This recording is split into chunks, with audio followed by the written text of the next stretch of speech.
Di dalam video ini, kami akan menunjukkan kepada anda bagaimana untuk menyemak sesebuah tugasan yang dipulangkan kepada anda oleh pelajar. Apabila seorang pelajar mengemukakan tugasan, guru tersebut akan menerima mesej di atas panel notifikasi.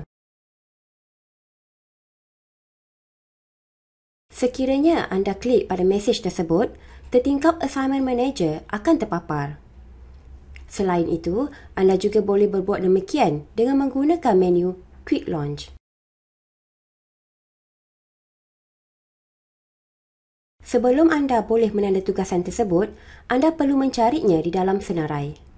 Arahkan cursor pada nama tugasan untuk mengingatkan anda tentang arahan yang diberi dalam tugasan tersebut sebelum ini.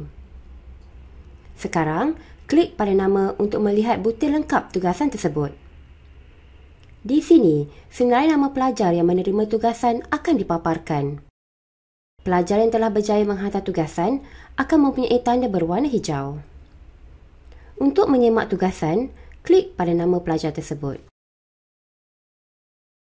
Anda kini boleh melihat gambaran keseluruhan aktiviti yang dihantar oleh pelajar, termasuklah self-evaluation dan sebarang komen.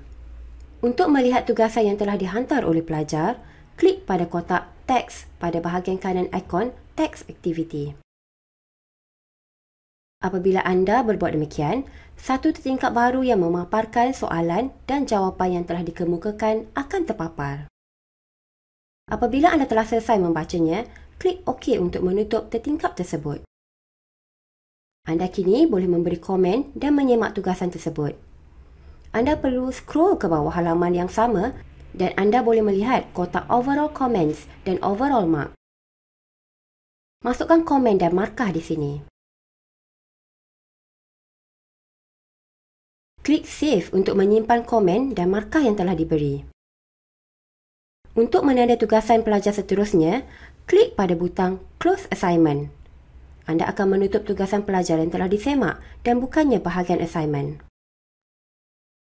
Anda boleh terus menyemak tugasan seterusnya dengan mengikut tata cara yang sama. Selepas anda klik pada butang Close Assignment, anda akan diberi satu peringatan sama ada anda mahu menutup tugasan ataupun tidak.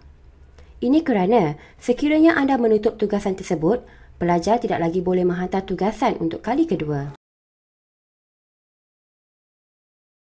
Sekarang, klik pada pautan Assignment di bahagian atas tertingkap. Dengan berbuat demikian, anda akan dibawa semula ke senarai tugasan yang telah dikemukakan. Setelah semua tugasan disemak, anda kini boleh menghantar komen dan markah kepada pelajar. Untuk berbuat demikian, klik pada butang Close Assignment. Setelah anda klik pada butang Close Assignment, satu mesej akan terpapar bagi mengesahkan tindakan. Klik pada Release Mark dan maklumkan kepada semua penerima. Dengan berbuat demikian, semua pelajar akan menerima komen dan markah mereka. Anda juga boleh memasukkan mesej atau komen bersama-sama markah yang diberi. Anda boleh berbuat demikian dengan klik pada kotak Add a Message.